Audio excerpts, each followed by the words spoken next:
This episode of the Flush Podcast is brought to you by Walton's, Aluma Trailers, North Dakota Tourism, Federal Ammunition, Onyx Hunt, and by Nutrisource Pet Foods. Today we're taking a deep dive into America's 2022 pheasant hunting forecast. Jared Wiklund from Pheasants Forever is my guest. We'll break down the pheasant country by state and by region within those states to help you plan your fall hunts.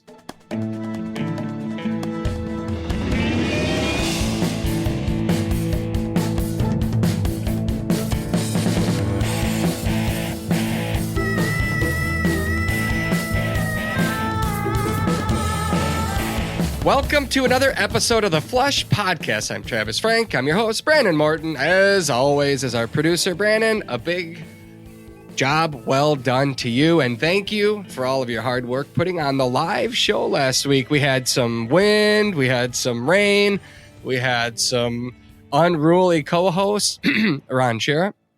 We had a few great guests, which made it a fun show to be a part of. Thank you to everyone that came out and for our sponsors for helping us gear up all of our guests. Brandon, any thoughts from the live show that stood out to you? Yeah, I thought it was a really good time. I had a blast. Bear Cave is a really cool venue. I've never been there before. I am definitely going back. And it was just a good time had by all. And Ron was Ron, and that's why we love him.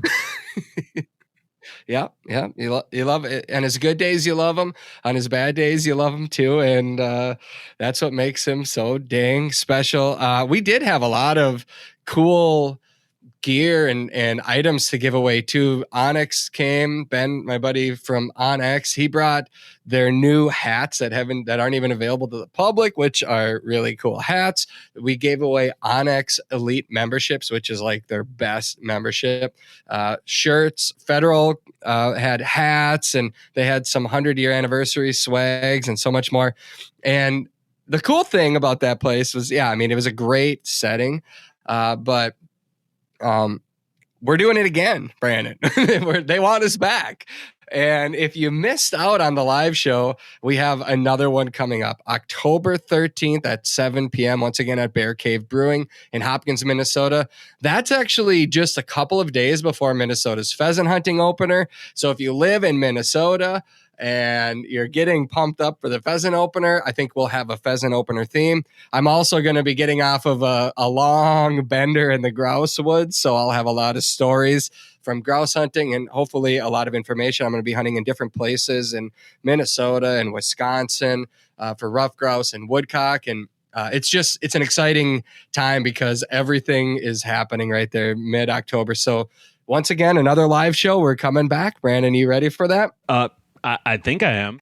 And we were outside last time. So like I mentioned, we had some wind, we had some rain. I'm told they're going to move us inside for this next one. But if it's nice out, I actually wouldn't mind being back up on the rooftop. That was a cool place. Oh, the rooftop was really cool. I wouldn't mind it again either, just as long as it's a little warmer. And maybe it'd be better if it didn't look like rain was on the front too, but that's how it is. Yeah, it's all part of the job. Anyway, let's move right along today. We've got an exciting show. It's actually one of my favorite episodes each year because we get to do a deep dive into the state by state pheasant hunting forecast. Pheasants Forever gives a big it's a big production. Jared Wiklund joins us today. Jared, how long have you been with Pheasants Forever now?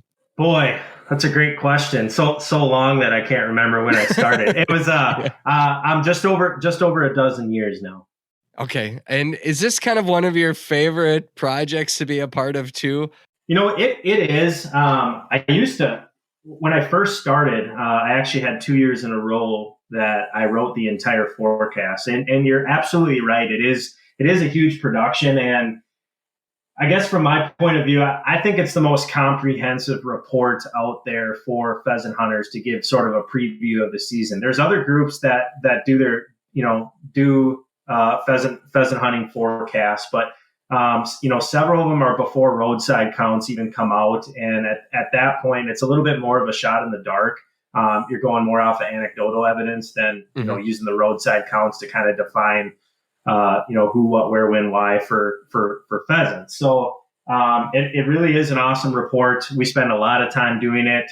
We outsource a little bit of it now, but there's a lot of us in the office that are still heavily involved in it and getting it online for hunters to enjoy. Yeah, I know you've got a big hand in it. I know Tom Carpenter has a big hand in it. A lot of your field biologists have a big hand in it.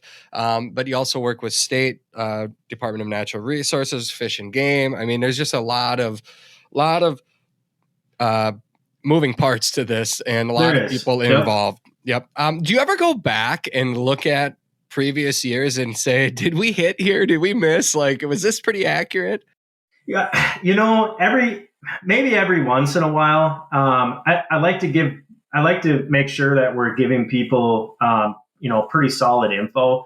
And, I think in some respects, every once in a while, you'll get folks out there be like, oh, this is hot spotting. And, there are going to be so many people in this area from year to year. And it's like, well, Northwest Iowa, around Aberdeen, South Dakota, Southwest Minnesota. I wouldn't say those areas are like unknown to pheasant hunters. I mean, year after year, they typically have the highest counts and that type of thing. So I don't necessarily go back, but I do get a lot of reporters calling us early on in the autumn, in the fall, like way before roadside counts are even published, and they're like, well, tell us how it's going to be. And I always pull the reins back a little bit and say, whoa. If you guys want a really good, like, hardcore forecast, you're going to have to wait a few weeks, because it's not until roadside counts come out that we really get a clear picture of the pheasant abundance from year to year in any particular state. Yeah. And do you feel like those roadside counts, I mean, for the most part, they're going to give you a good idea, but they're not 100% accurate, because weather can play a role in it. Moisture can play a role in what's on the road, what's out in the grass. I mean, things like that. But overall, do you feel like you're getting a pretty solid number? Yeah, I think overall it's a pretty solid survey all around. We get, plenty of comments online and stuff and be like, oh, the Department of Natural Resources or Game and Fish, they don't know what they're talking about and this and that. And they haven't moved their routes. They haven't moved their routes in 30 years, and things have changed. But what they don't realize is that a lot of those routes, whether they're rural or they even go through some more urban areas now, I would call, like, where I live in the Northeast Twin Cities, more urban now, there's more houses up and that type of thing. But you have to have that data set over a long period of time. Minnesota's good at it. Iowa, where I used to work, is really good at it. I mean, they've got over 60 years of roadside data that really shows the fluctuations in habitat and weather from year to year. And you sort of have to have those same routes in order to show changes over time. So there really is some science behind it. Are they 100% accurate? Absolutely not. I think, one of our volunteers that Scott Rawl, don't you, Travis? Oh yeah. Yep. Down in Nobles County in the Southwest. You talk to him and he helps the DNR out. He does a roadside count, one of the survey routes for them. And I forget what the number was. It wasn't a huge number when he went out for his first time this year, and even the second time. And he had to submit those numbers because they were due for the survey. And then he goes out on what happened to be like an awesome day, clear sky, heavy dew, no wind. And he recorded like three times the amount of pheasants, but you can't put that on the report because the report's already being tallied. So there are fluctuations, in the amount of birds that are going to be out on the landscape. And even in one survey to another, when you move through areas that just have quality habitat, if you pick a bad day or a day that's, let's say the weather for that day is about 80%, 100% being the best conditions for roadside surveys. If you go out on like a, 75 or 80% day, you're probably going to see less birds just due to the amount of moisture that's on the landscape, and those birds maybe not coming out to the road as early or as often or as much. So, I think that there are fluctuations, but between roadside counts that the state agencies put out, maybe doing some of your own. We just had an awesome story on that about how Andrew Johnson And John Pullman in South Dakota went out and sort of did their own around the areas that they like to hunt. And then doing scouting. When you combine all three of those things together, you're set up. It's a recipe for success on when pheasant opens in a few weeks here. Yeah, absolutely. To get this full report that we're going to touch on, you can head to pheasantsforever.org. On the landing page, you're going to see a big banner on top that says 2022 pheasant hunting forecast. And then you can scroll over each state, which is cool. And then you get a region by region breakdown of each state.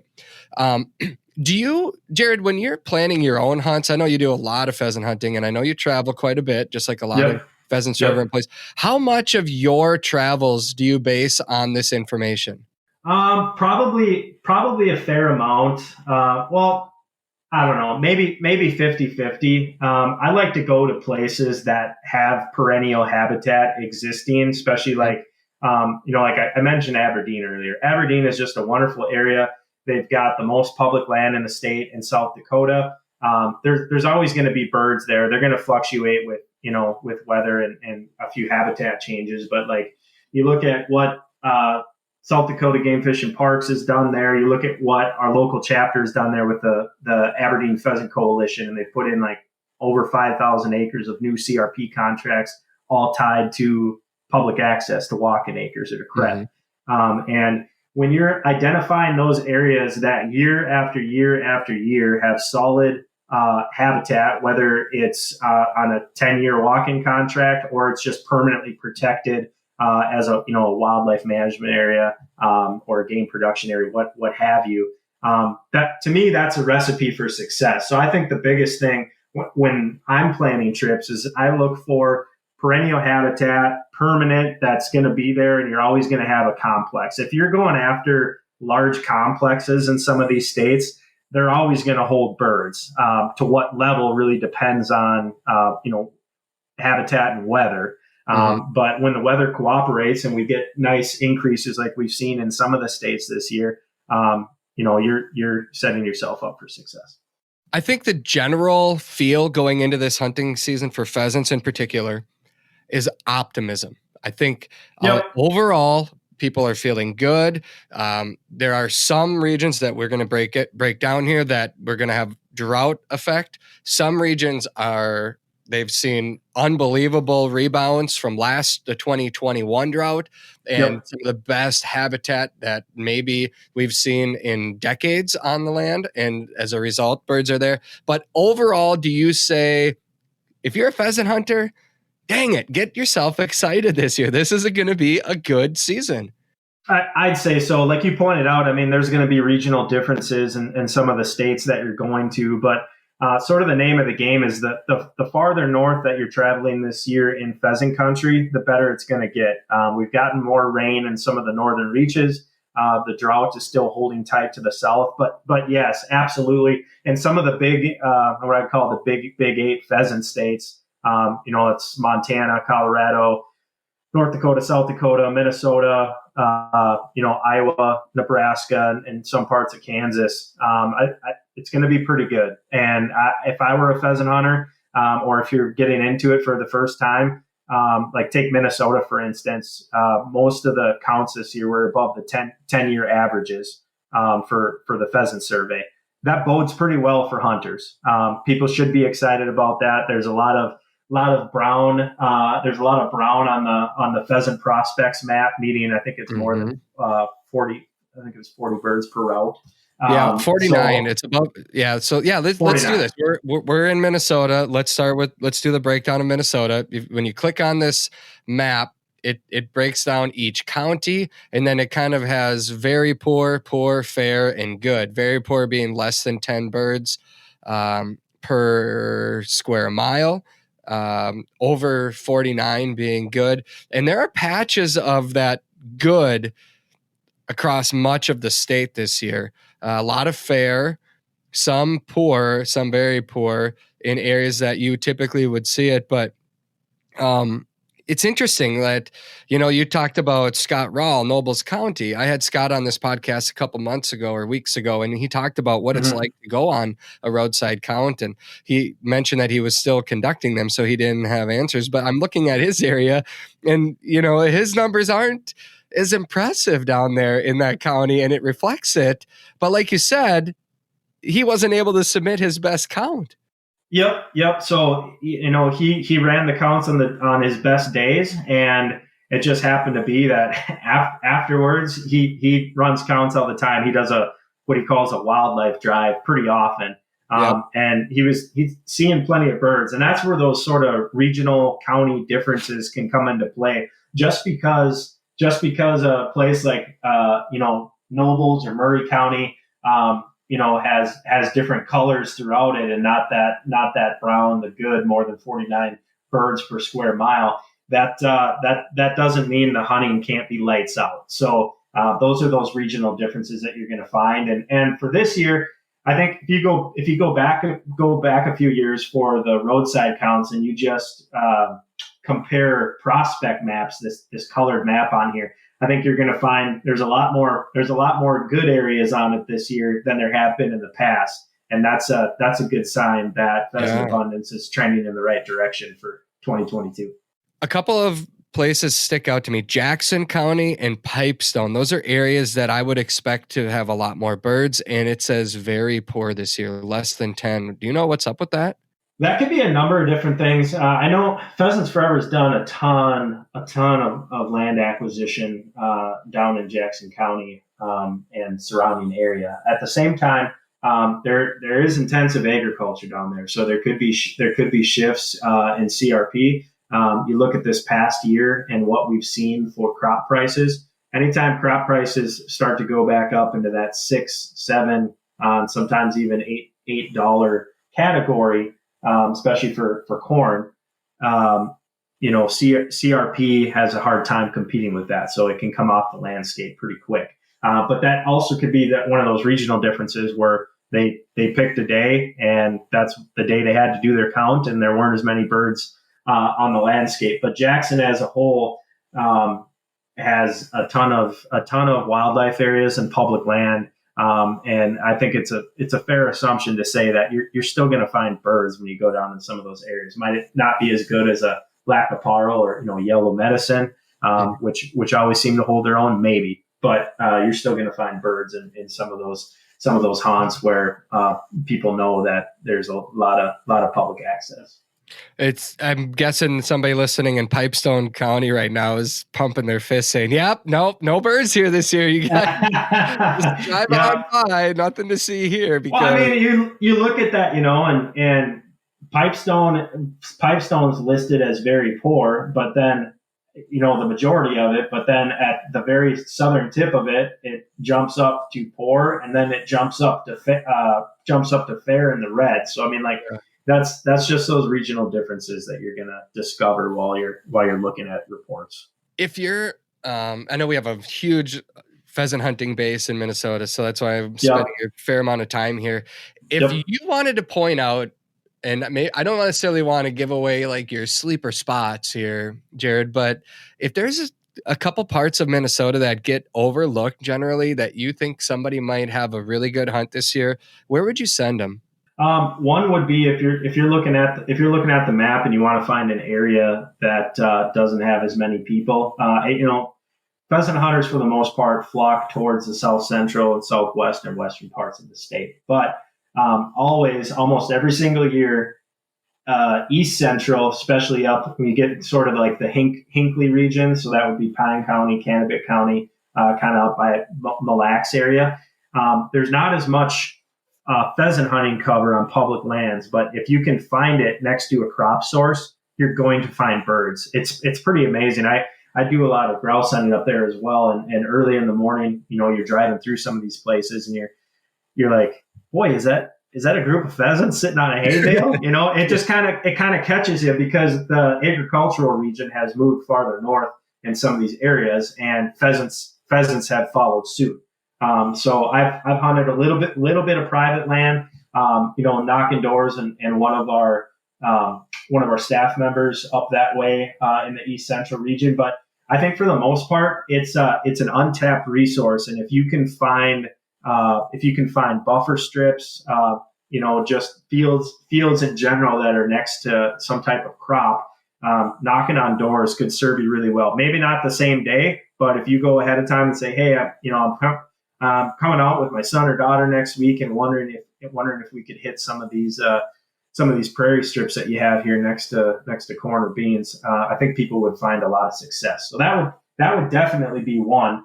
And then the other one too is you look at the prospects map and you get sort of the West Central region and Otter Tail County, Wilkin County, Traverse, and then up into Big Stone's always pretty good. But in some of those areas where you've got the white, especially Otter Tail and Wilkin, man, Pheasants Forever and the DNR, we've done a lot of land acquisition in those areas. And I can tell you from staff that hunt there, I've got family that farm out there. My brother-in-law's got a place out there.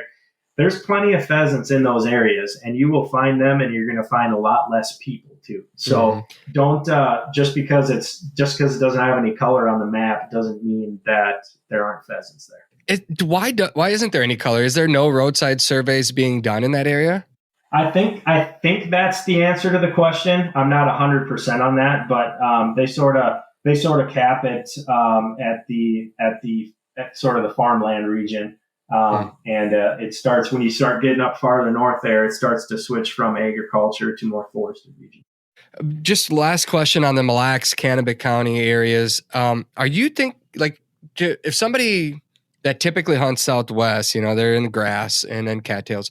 I think when you go up into that region, you're talking a lot more forested area and crops, but the habitat you're looking to hunt, would that be more willows, short willows and cattails strips along the field edges, or what are you looking for there?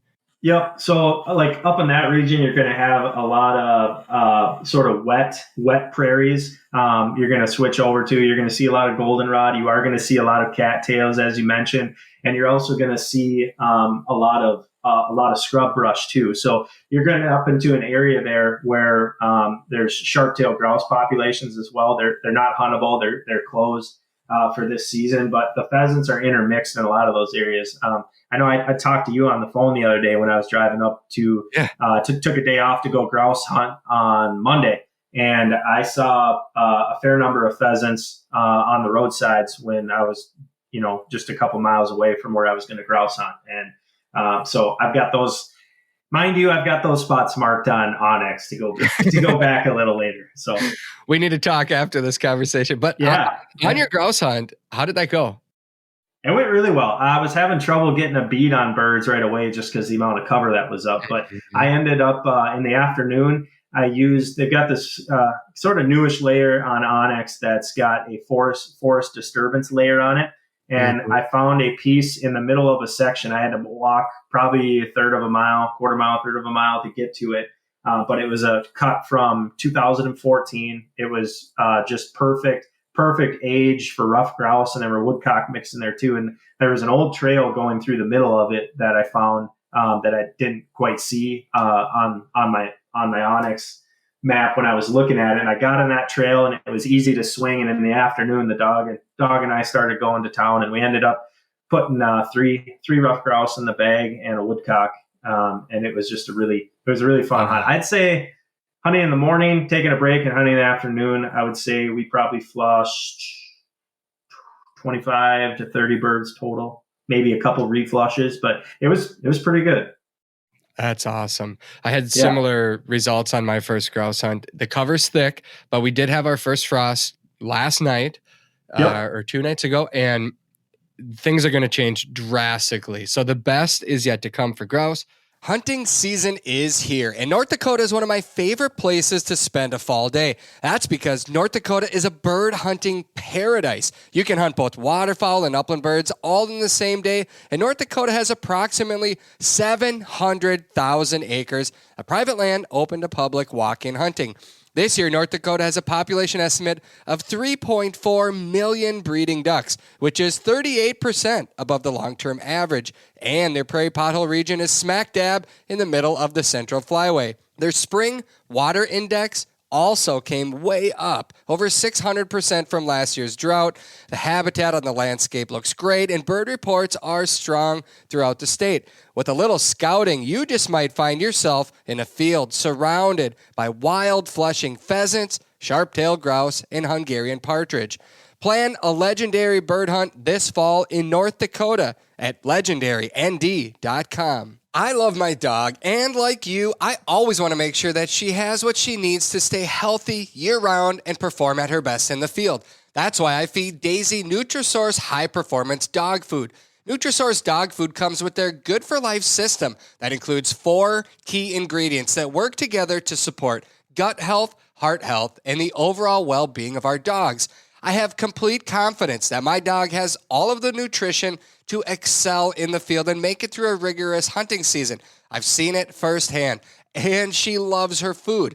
Take it from me and my dog Daisy. Nutrisource high-performance dog food can help your dog reach their full potential. Find the food that's right for your dog at NutrisourcePetFoods.com. If you're an outdoor lover on the go, then odds are good that you have toys and equipment that you want to haul. Aluma Trailers, well, they've got you covered. Their trailers are built by a hardworking team in Bancroft, Iowa. They have models for nearly any and every hauling need, from ATV and UTV trailers to utility, snowmobile, motorcycle, car trailers, and even fully enclosed trailers like mine. Trust me when I say that Aluma trailers tow like a dream. Their trailers are constructed out of lightweight, strong, corrosion-resistant aluminum, and they are 100% maintenance-free. Plus, they come with an industry-best 5-year warranty. Visit alumaklm.com to find a trailer that fits your needs. All right, we'll jump right back into pheasant conversation. Where do you want to go next, Jared? Which state? I think West. North Dakota and South Dakota are those sort of destination spots for a lot of hunters. And you compare year to year from 2021 to 2022 here. There's been some pretty drastic changes in the landscape, from drought to we've gotten pretty good amounts of rain. Things are greened up, habitat's looking good, and birds responded in some of those places. Yeah, there's like a 600% increase in the water table in North Dakota this year. If you look at a drought map of the nation, there's 0 in North Dakota. You talk about some of these other states further south that really have been impacted. That's one place that it has not. And I know hunting season is open right now for prairie birds up there. And there's a lot of hunters that I've talked to. They're seeing a lot of birds, and the beauty of North Dakota. And when I tell people that ask me, like, if you were going to pick a place to go on a pheasant hunt, where would you go? And I say, a lot of times I say North Dakota, because I like the variety of birds that I get there beyond just the pheasants. You get pheasants, you get sharp-tails, you get huns. Yeah, I mean, the variety there.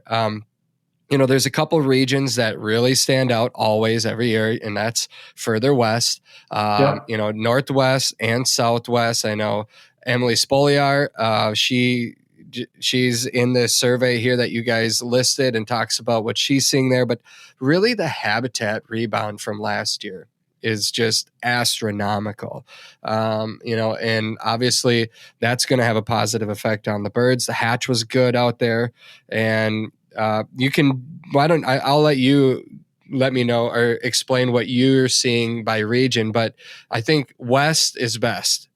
Yep. West normally is always best, especially that southwest quadrant of the pheasant range there is really, really good. As you pointed out, I think it was almost 10% increase this year in the number of birds that they had. And that, I think that's going to show in the number of hunters too. So last year, the drought really, really killed a lot of pheasants in the state, and killed up on bird hunting opportunities overall. So they were down 20% for hunters last year in North Dakota. And they harvested just north of 250,000 roosters, which was down 20% to the previous year where they harvested 330,000. But they've got a rebound this year. one of the coolest videos that we've posted on social media this year. You mentioned Emily Spoliar. She's an awesome biologist out there, or precision ag and conservation specialist. And she posted a video, and then I asked her for it. She sent it to us earlier in the year, but she got up a brood of pheasants. I think it was probably a double brood. There's probably two hens there, but it was like over 25 chicks taken off in like a 15-second video. And anytime you see that, and then anecdotally too, she wrote in the report that, as she's been doing her summer scouting and things like that, she hasn't seen a single brood that's been less than 8 chicks. And, most have been over 10 or 12. So I think that's an exciting deal for hunters, that they can say like, wow, the birds really did kick off some good nests this year. The cover came back, and the pheasants responded. So I think North Dakota is going to be a bit better this year. And there's some really, really big broods that they've been seeing on roadside counts, which is great. Yeah. When Emily speaks, I listen, because she knows her stuff. I'm actually excited. She's our guest next week on the show. So be sure to tune in for that, because she's been all over the country, as she always does. Hiking up mountains. She did, I think, spoiler alert here, but she did get the ptarmigan that I went after last year in Colorado. So I'm excited to talk to her about that as well. But we'll do a deep dive with her next week on her adventures. But yeah, it's always fun when she's given information, because she lives there. She's in it every single day, and she's always watching what's happening out there. If there's an area in North Dakota that surprised you, what would that be? I would probably say the Northwest, and that was pointed to in the survey that we did in the pheasant forecast as well. Overall ringneck numbers up there look to be pretty good. I mean, you're bordering Montana sort of, and Canada in that Northwest section, and the birds are big up there. They have to be to survive, and they got rain back, which made for a pretty good hatch. So it's a really, really long ways to go for most people. And when you're scheduling time off, not everybody has a week and a half, 2 weeks, but if you can spare it, you might consider going up towards the Northwest Divide in Williams County specifically. Look to be pretty good, and it's traditional stronghold for birds, and they've come back with the amount of moisture that we've gotten. What about central and southern and eastern North Dakota? Those areas are still going to be pretty good. There was a fair amount of hail in some of those areas that went through early on. And I've talked to a couple of guys up there who have family that have owned land and say, listen, we're still seeing birds, but they had hail go through. I don't know, Travis, did you see some of the hail videos from early on in the summer up there, where people were taking out their snow blowers to get hail off their driveway? Yeah, I saw that. The other thing too, that in that area, was that late monster blizzard that came through North Dakota, which didn't necessarily hammer the southeast part of it like you're talking, but two major weather events that I know are on bird hunting minds.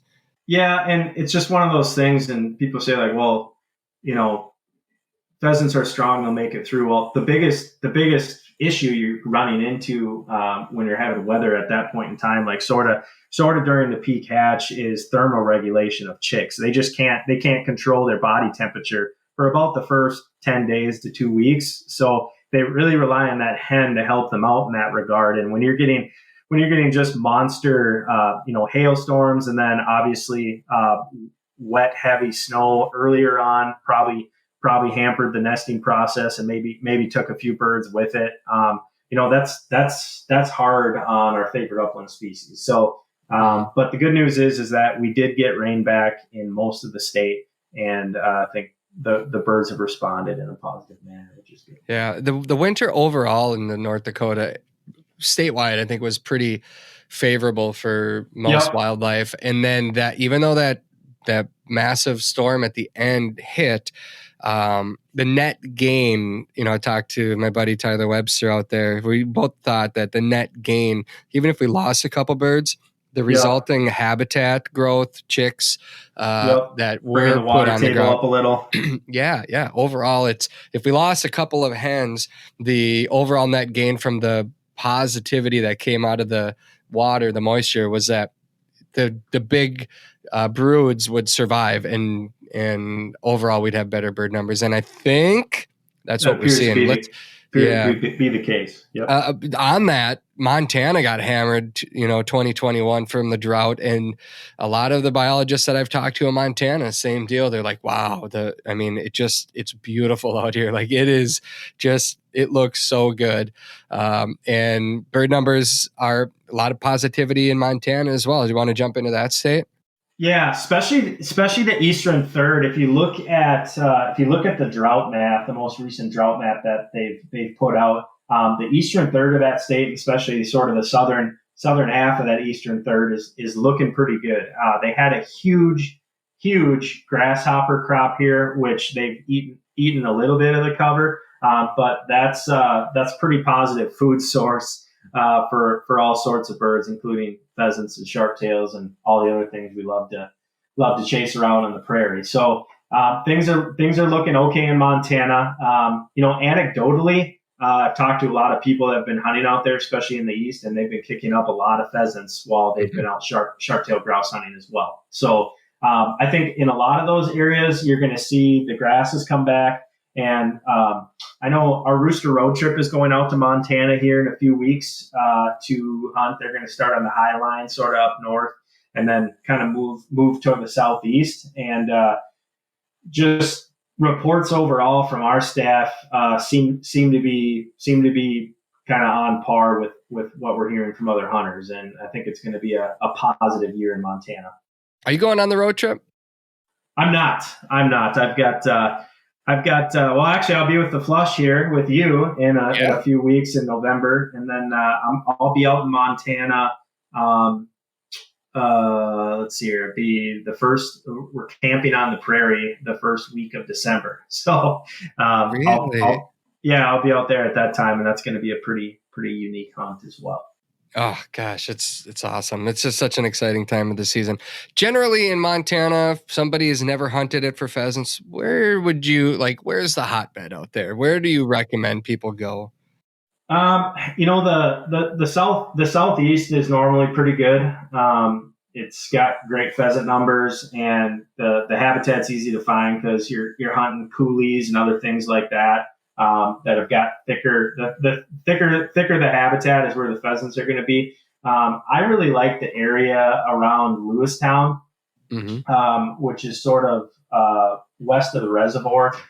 We've done a lot of land acquisition around there as well. Some really cool parcels that you can find on our website. We highlighted some of them for Build a Wildlife Area last year. You can go to Montana Pheasants Forever. Just look them up on Google, and we've got all the sites listed. But between upland management areas and block management areas and some land acquisitions, I really like that Lewistown area. You've got a cool mix of, you kind of got the Sky Islands going on. It's a really unique background for chasing birds, and I would focus around there. Awesome. Let's jump down to Wyoming. Pheasant hunting in Wyoming. I've never done it. Have you? I have not. Nope. All right. What do the biologists tell us if we should decide to go there this year? Wyoming, they do have some wild birds, but they had a really mild winter in 2021 and 2022 that has hopes for better cover, just like the rest of the drought-stricken West. But Wyoming still has a little bit of drought that's persisted through brood rearing season. So there's going to be a few birds there, but you're going to have to work probably extremely hard to find some of them. Some of the areas to look, Goshen County, Laramie County, are some of the areas that have really had a reprieve from the dry conditions. At least that's what we heard from the biologists out there. Southeastern Wyoming CRP still consists of a lot of monocultures and things like that. So that really hasn't improved at all from last year. But there are birds in some of those counties, and you're going to have to work hard to find them, though.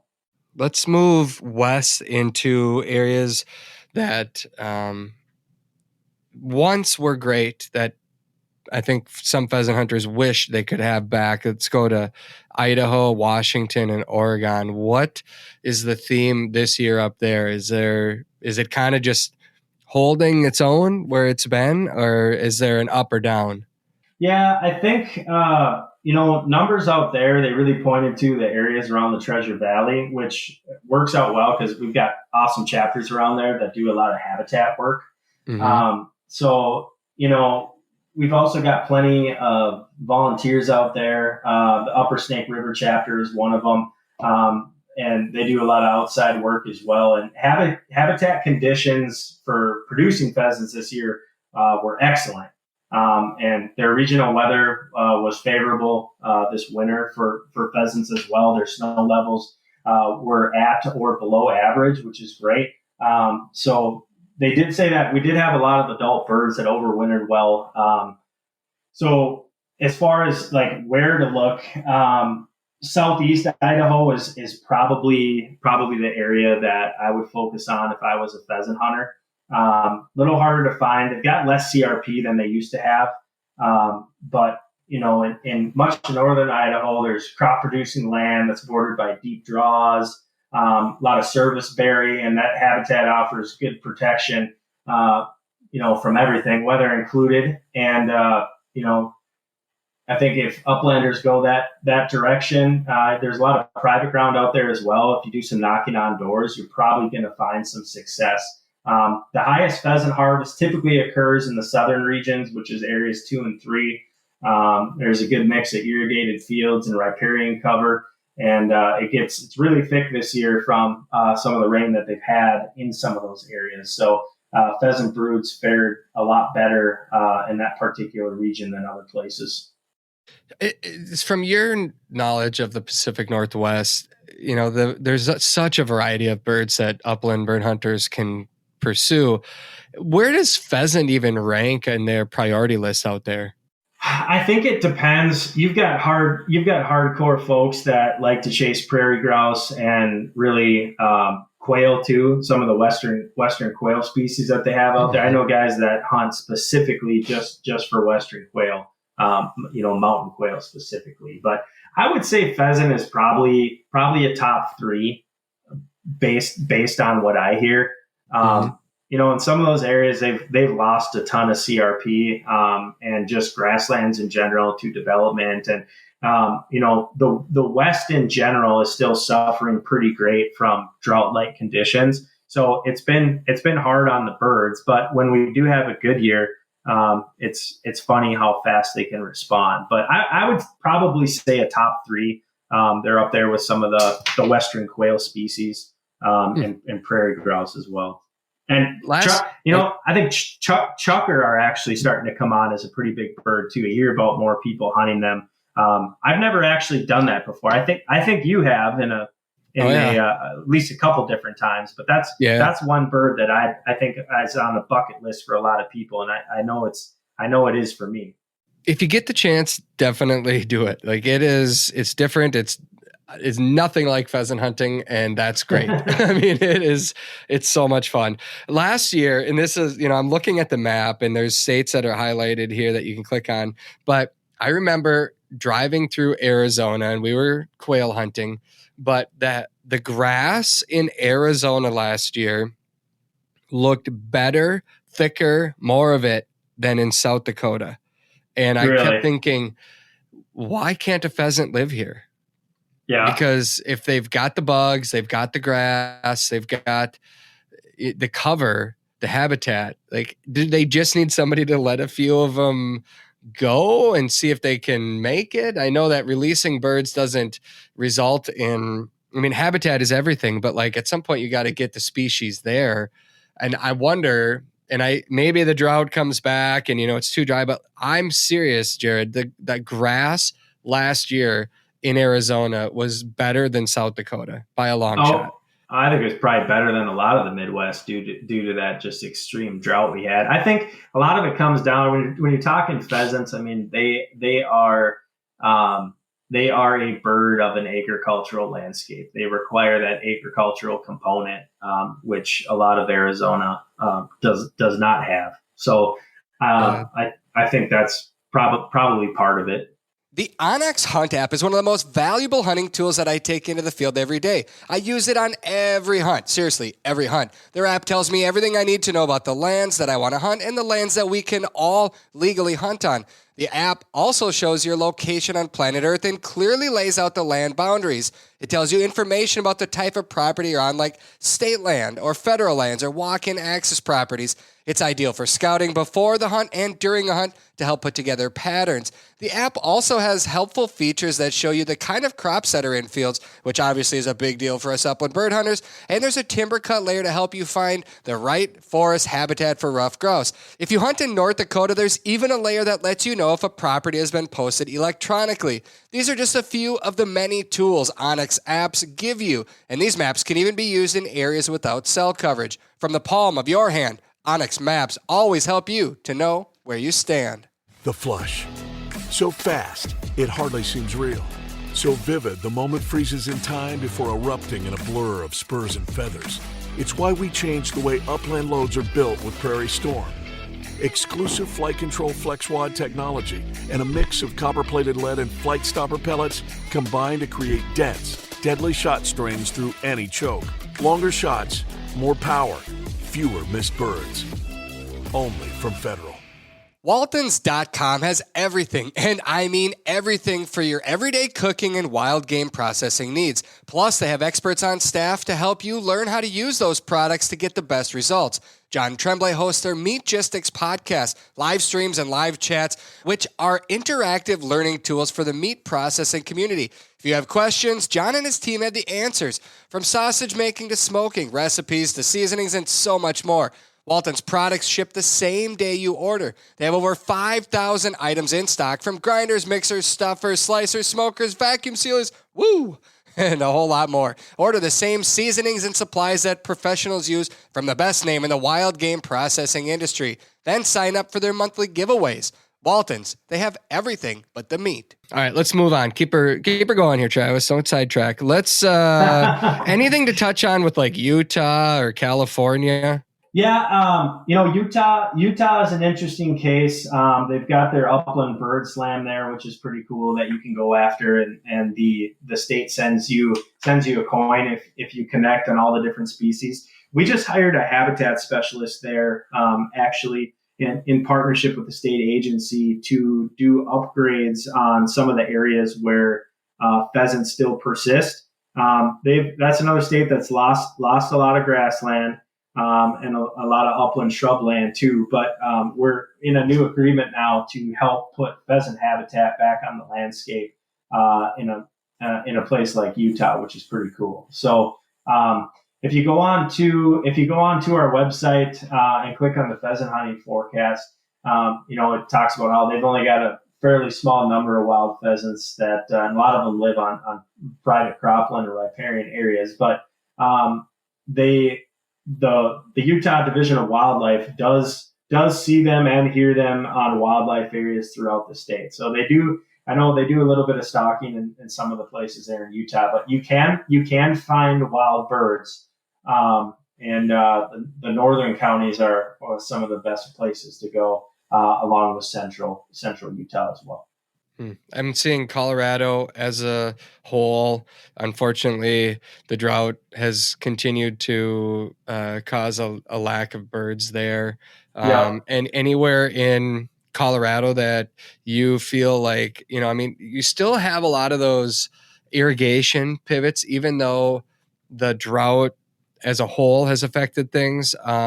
You feel like it's still a worthy destination for somebody that has hunted there in the past. They may still find birds. Yeah, I think so. Colorado has always been sort of that golden triangle. They've got a best bet section, underneath our Colorado report, and sort of that triangle of Yuma, Phillips, Sedgwick, Kit Carson. and Logan counties always seem to have the highest pheasant populations, sort of located in the Northeast. It's always been that way. Pheasants Forever is working really hard out there to put more pivot corners in. It's our corners for Conservation program in partnership with state agencies and other NGOs out there. But it's sort of a similar story to some of the other places throughout pheasant country where water really determines the amount of birds you're going to have on the landscape from year to year. Habitat obviously is the ultimate factor, but when you have a drought and are stuck in it, like Colorado has been, the prospects don't look great. But again, if you go out there hunting some of those pivot corners, hunting some of their bigger public areas, knocking on doors, I think you'll find some success. But that northeast corner is typically the best place to go, and it says right there in tips for hunters in our report too that private land is a good bet if the habitat's in good shape, and knocking on doors is probably one of the best ways to go this year. Texas and Oklahoma, we'll put those two together. I know the drought. We're getting into the major drought area right there. What are we seeing in those two states? Yeah, it's drought has taken them down a serious notch, not just for pheasants, but for quail as well. There's probably going to be pockets of birds, and when you're talking Texas, you're basically talking the Panhandle. Hunting some of their pivot corners out there too. They actually Texas typically has a sort of a pheasant roundup hunt where a lot of private landowners allow people to come out. It's sort of a big community event at the beginning of the year. But trying to find access is probably the hardest part about hunting pheasants in Texas. So if you're going to go down there, you're going to have to do your research, find the areas where pheasants exist, and do some door knocking to get on some of that private land. Public access is improving though. Pheasants Forever in partnership with Texas Parks and Wildlife Department, they run a voluntary public access habitat incentive program in Texas, and we've recently added some new properties in the northern part of the state, and actually in really, really good pheasant and quail areas. So that's one thing to look into if you're going to be hunting Texas. Good information. Oklahoma seems to be Oklahoma. Yeah. I say that meaning like it is what it is this year. It feels average. Yeah, they're sort of pretty dry this year as well. I know their spring crow count showed lower numbers, a lot of that due to the drought. They're sort of same thing. In the Panhandle is where you're going to find the majority of pheasants. If you're going down there, one sort of particular region I'd point people to is sort of around the Beaver, Oklahoma area. You've got the Beaver River Wildlife Area there, which is over 25,000 acres. And I know a couple of years ago I was down there quail hunting, and we did kick up a fair number of pheasants at that time. But drought has impacted them just like some of those other southern states. It's been tough. Are there quail there? And I know, it's a quail destination, but what are you hearing about quail numbers down in Oklahoma? Quail, so they did have a little bit of late rain here, which they're hoping is maybe going to help out numbers. We're in the process of actually writing those reports right now. But for the most part, it was incredibly dry down in Oklahoma for pheasants or for quail. So it's gonna be touch and go. You're gonna have to look at maps to see where precipitation has fallen, and based on that is probably where you're gonna find the best quail coveys.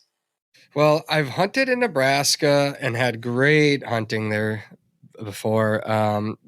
And sadly, I don't know that it's going to live up to what it was a few years ago.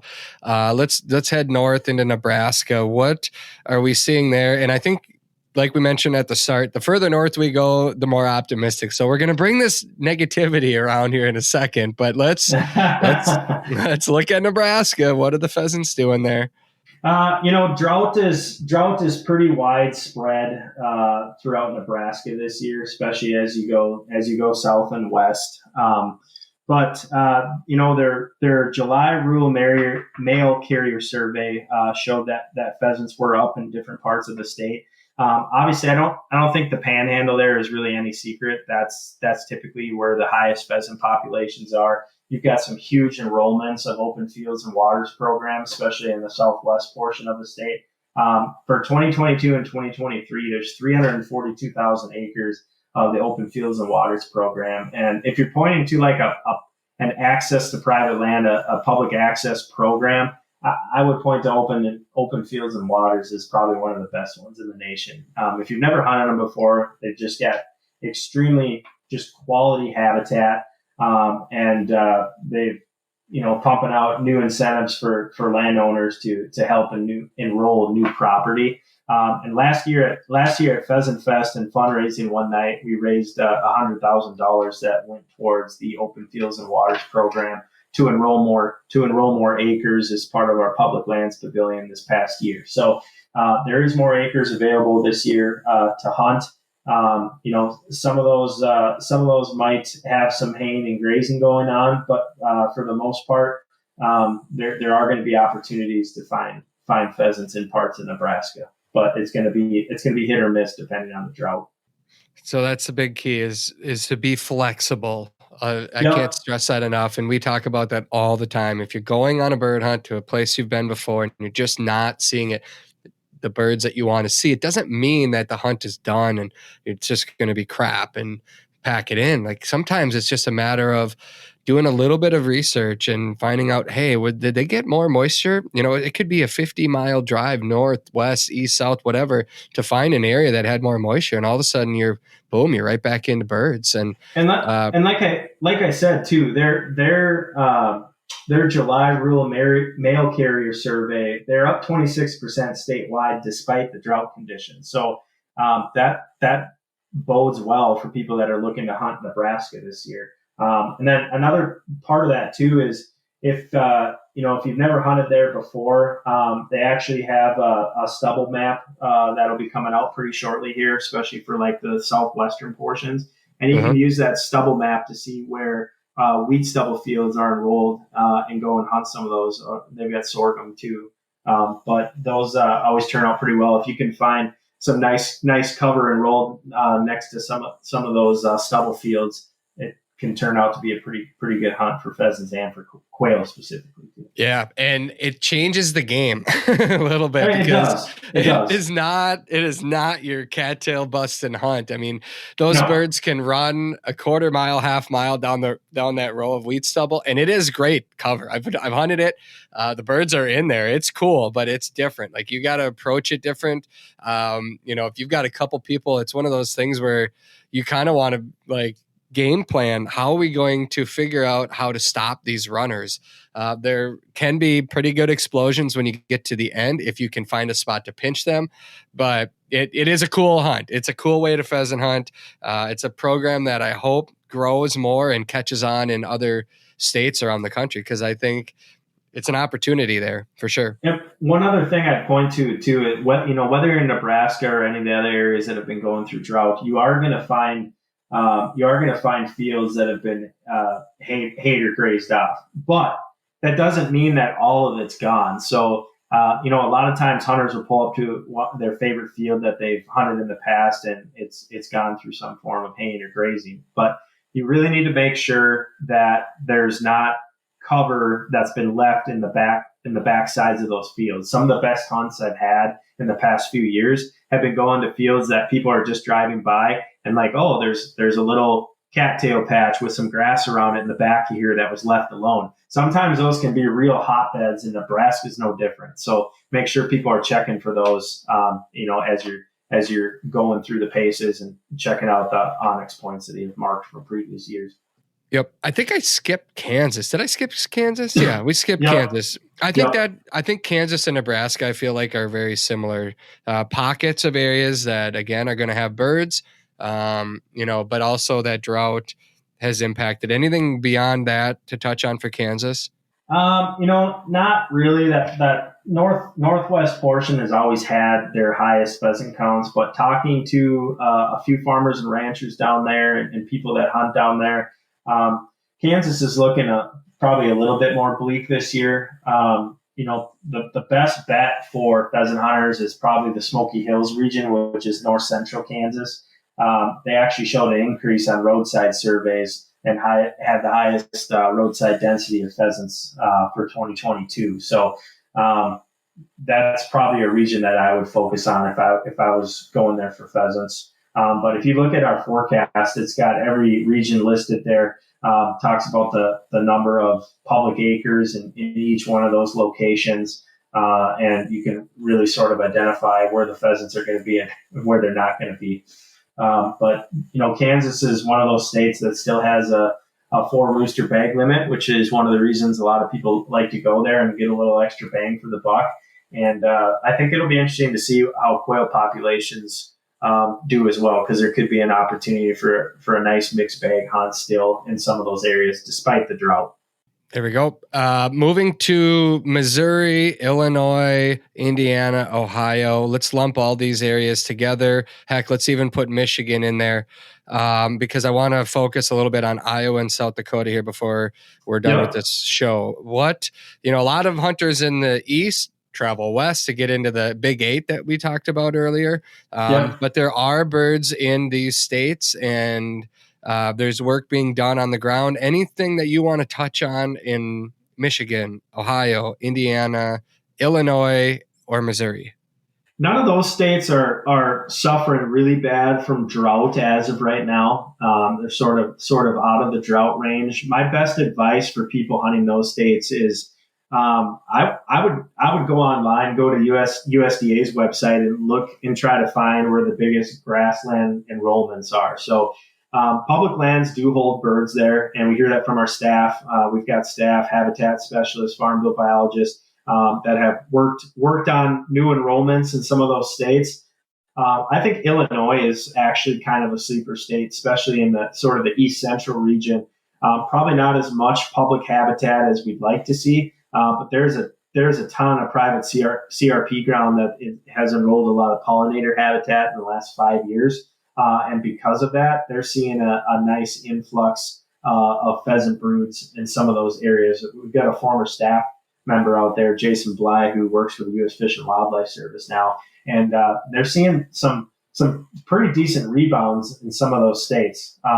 In Illinois. In some of the states east of there, it's really looking for grassland enrollments, because where you find the grass, you're going to find pheasants. That's just sort of the name of the game. So, keeping that in mind, I think there will be some opportunities to harvest birds in some of those states. Michigan is obviously one. We've got this adopt a state game area program going on there right now, and our staff are working hard, upgrading a lot of state game areas with the help of our chapters and partners to make the habitat the best they can be, and they're seeing pheasants rebound on those areas where they're doing great work.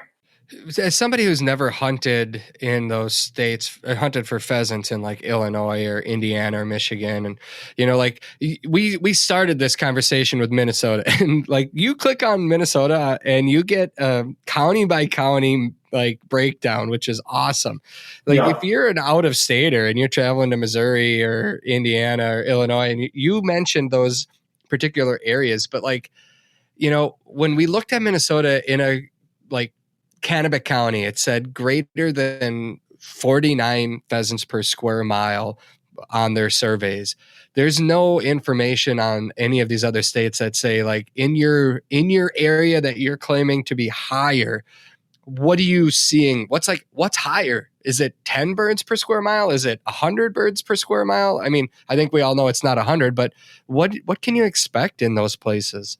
That's a pretty good question. There's some of these states that don't do their roadside counts anymore. So you're basically going off anecdotal evidence and then hunter survey reports at the end of the year to see how many birds were harvested.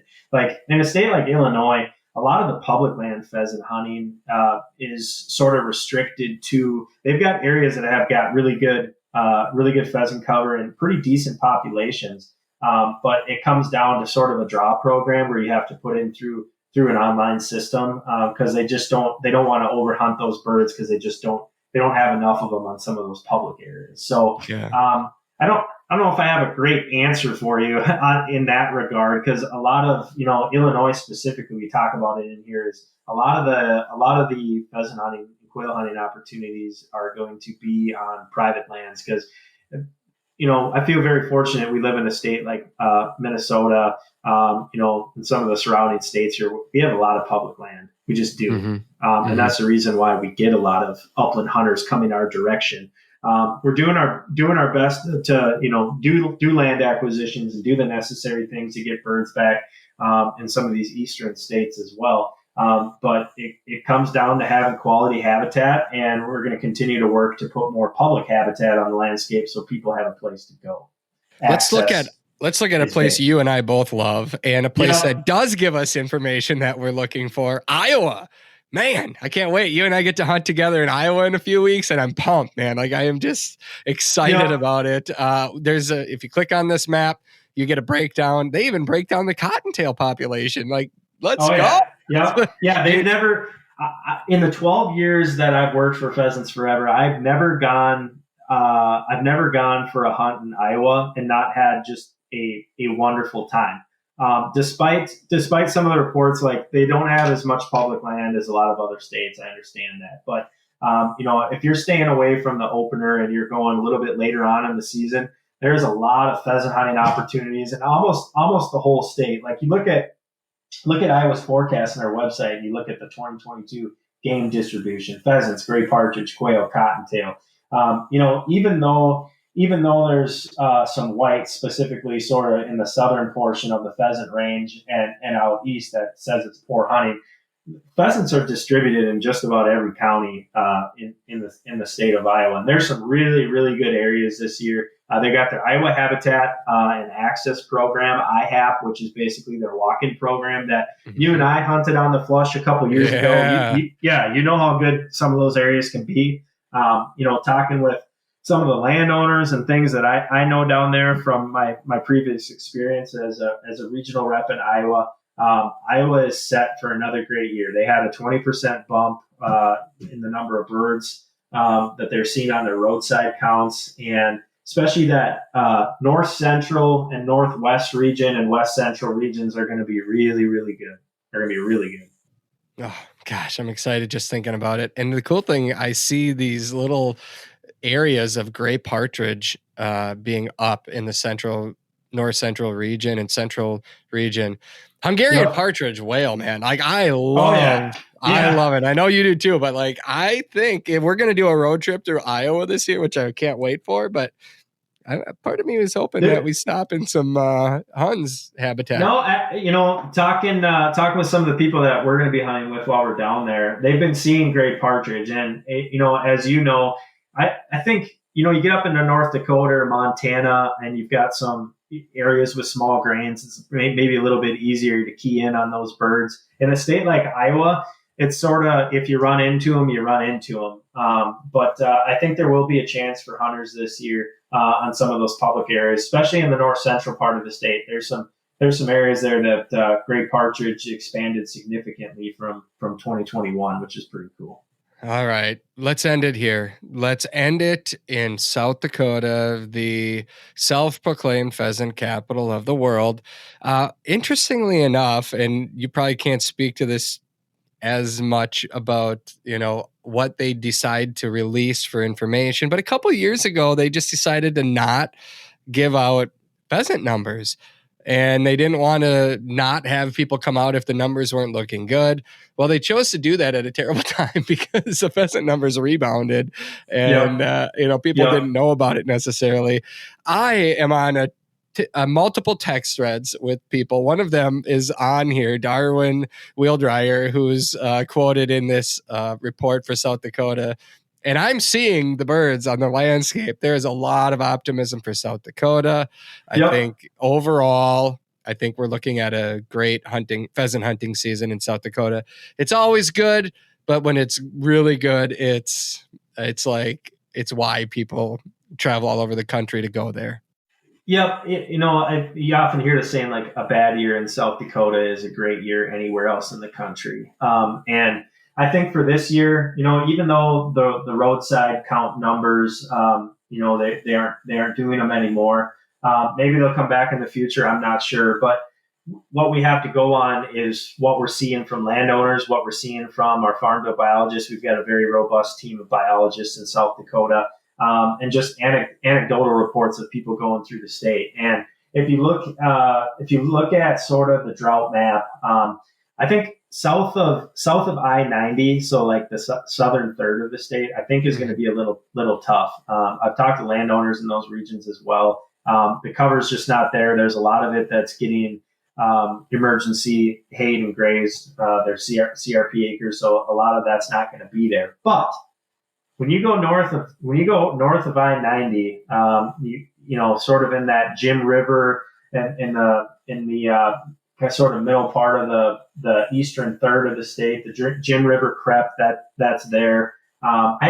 Let me throw this out there. I had a landowner send me a video text message the other day, and he was rolling down the road in one of his tractors, and in front of him, and it wasn't a great video. He was holding the camera the wrong way, so it sort of compressed it. But like, you just wouldn't believe the number of pheasants that were coming out of the ditch and running down the road in front of his farm implement. I mean, it was absolutely insane. And that was sort of around the Aberdeen region, as I pointed to before. But anecdotally, the stories that we're hearing, big broods, healthy, they hatched early. There was plenty of rain in South Dakota, and those areas that got it, the cover just looks absolutely phenomenal. Mm-hmm. And on the Aberdeen, you and I both are friends with Casey Weismantle out there with their tourism. He's a pheasant hunter, and it's like one of those tourism departments in America that revolve around pheasant hunting. Yeah. So if you want to understand the area, he's very good. And I've directed a lot of people his way. I know you probably have too. And he will tell you, like, here's where you might want to stay. Here's what we're seeing. And he'll point you in directions. I think there's a lot of optimism in that region. The northern half, eastern half of the state, just really looking like it's going to have a great pheasant hunting season this year. And that's a great resource right there to kind of point you to where you can go to do it yourself, or if there's any pheasant lodge out there that you might want to visit, he can kind of help you with that as well too. So with that, I think that sums up our tour of pheasant country. But Jared, is there any sleeper spot? Let's last question. Any sleeper spot in the country that you or your staff just says like, hey, this isn't showing up necessarily on any reports, but this is a spot that I have to hunt this year, or really wish I could? Yeah. So one spot, and I'm saying this from having a lot of friends that are on the landscape, but particularly central Iowa, it wasn't the top rank in Iowa's pheasant forecast. I think it ranked third behind the north, maybe fourth behind Northwest, North Central, and West Central. But the central regions of Iowa, you have some absolutely massive complexes in some of those regions that can hold a ton of birds. And I'm talking anywhere from Des Moines up through Ames and even Fort Dodge and east and west of those regions, let's say 2 counties.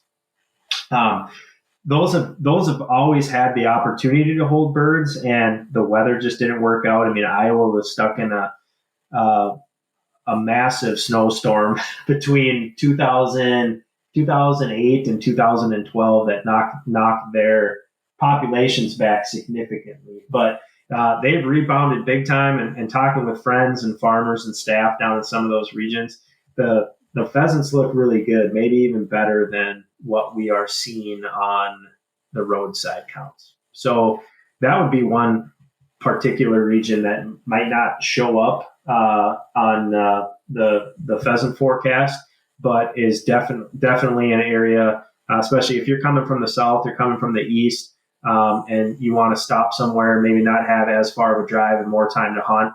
I truly believe you will find success in an area like central Iowa. That would be one for me that I would put on the list.